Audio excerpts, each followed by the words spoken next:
Welcome back everyone to another brand new stimulus check and stimulus package update. We do have some brand new developments coming in. We also have a brand new proposal that is set to be unveiled.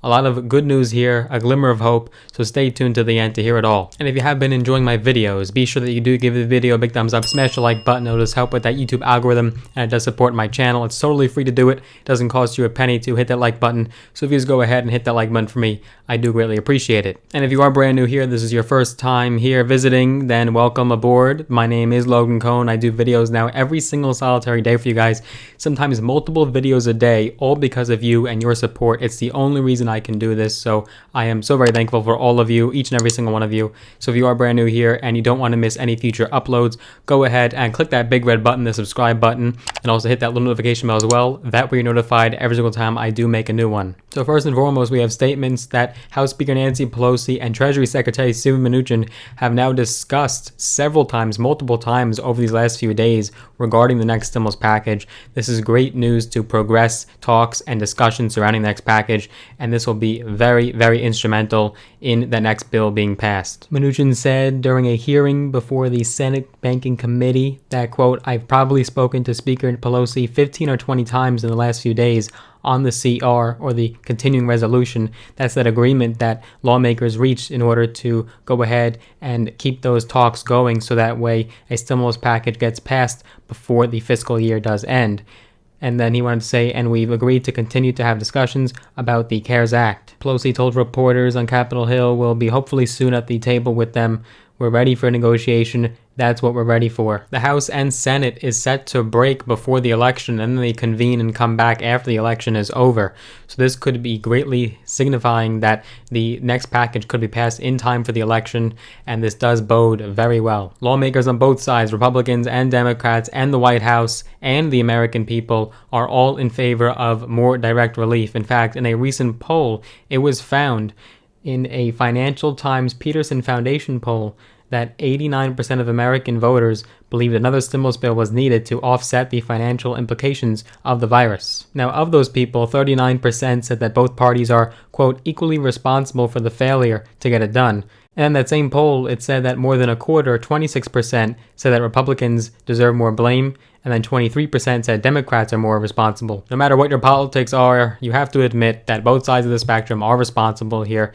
Both sides of the aisle cannot reach that compromise, and it has been months and months in the making. The CARES Act has now been passed 6 months ago. I did a video talking about the 6-month anniversary, as rosy as it sounds, since the CARES Act. I'll link that down below in the description. Basically, I covered how Americans are doing, what the financial status is of Americans, the average Joe, what do their finances look like. I'll link that down below in the description. And then even better news, on top of those recent discussions between Pelosi and Mnuchin, we now have a brand new proposal set to be released. The last one that we got was from the Problem Solvers Caucus, but that really didn't get anywhere, didn't make any momentum whatsoever.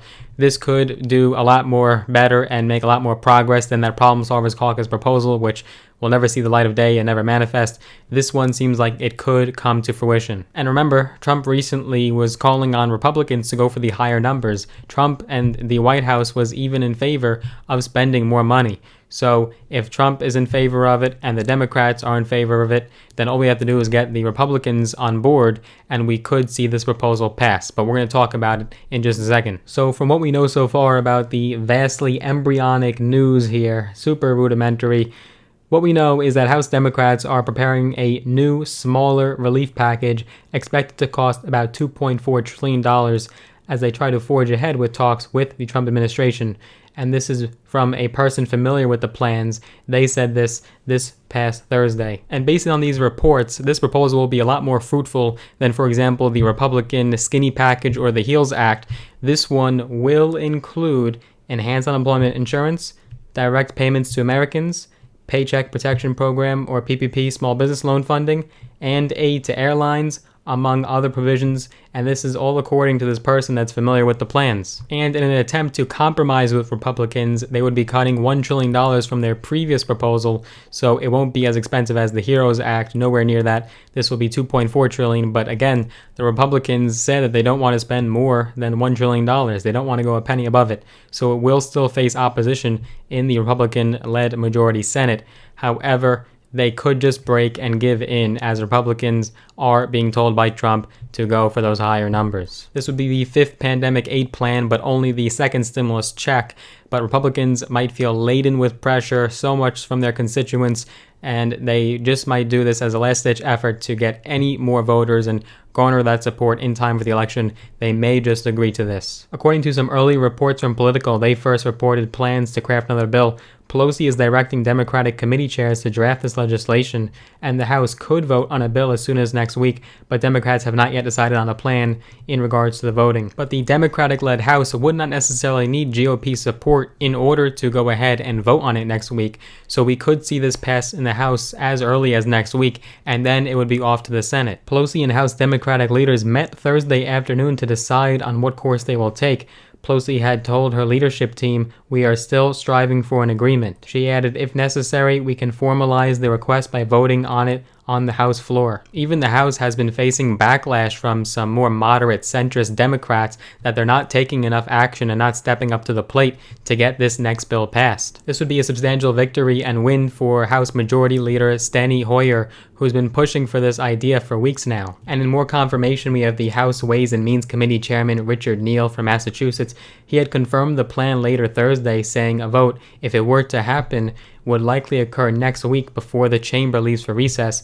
Richard Neal told reporters, "I think the contours are already there," and he wanted to say, "I think it's now about time frame and things like that." This is coming on the heels of several weeks of failed, stalled negotiations. We had Senator Schumer, we had House Speaker Nancy Pelosi, and then on the White House side, we had Treasury Secretary Steven Mnuchin, as well as Mark Meadows, and they could not reach an agreement. And then they were off for recess, and then that's when Trump went ahead and signed those series of executive orders. When he was asked about a potential vote, Steny Hoyer also had said, quote, "We want to get a deal or an agreement with Mnuchin in the Senate because we want a bill passed and signed. A message bill is one thing, but we want to get something signed so people get money." So right now we're essentially awaiting that proposal, and it will be unveiled shortly. We will see more details of it coming in the next few days, so stay tuned for that. So if you enjoyed this video, if you got value out of it, go ahead and give it a big thumbs up, smash the like button. It just helps with that YouTube algorithm. I do appreciate it. And so that way you do not miss any future updates, because now we could be coming up upon a momentous, critical turning point. Go ahead and click that big red button, the subscribe button. That way you don't miss any future videos. Also click that notification bell as well. That way you're notified every single time I do make a new one. But looking forward to seeing you in the next video.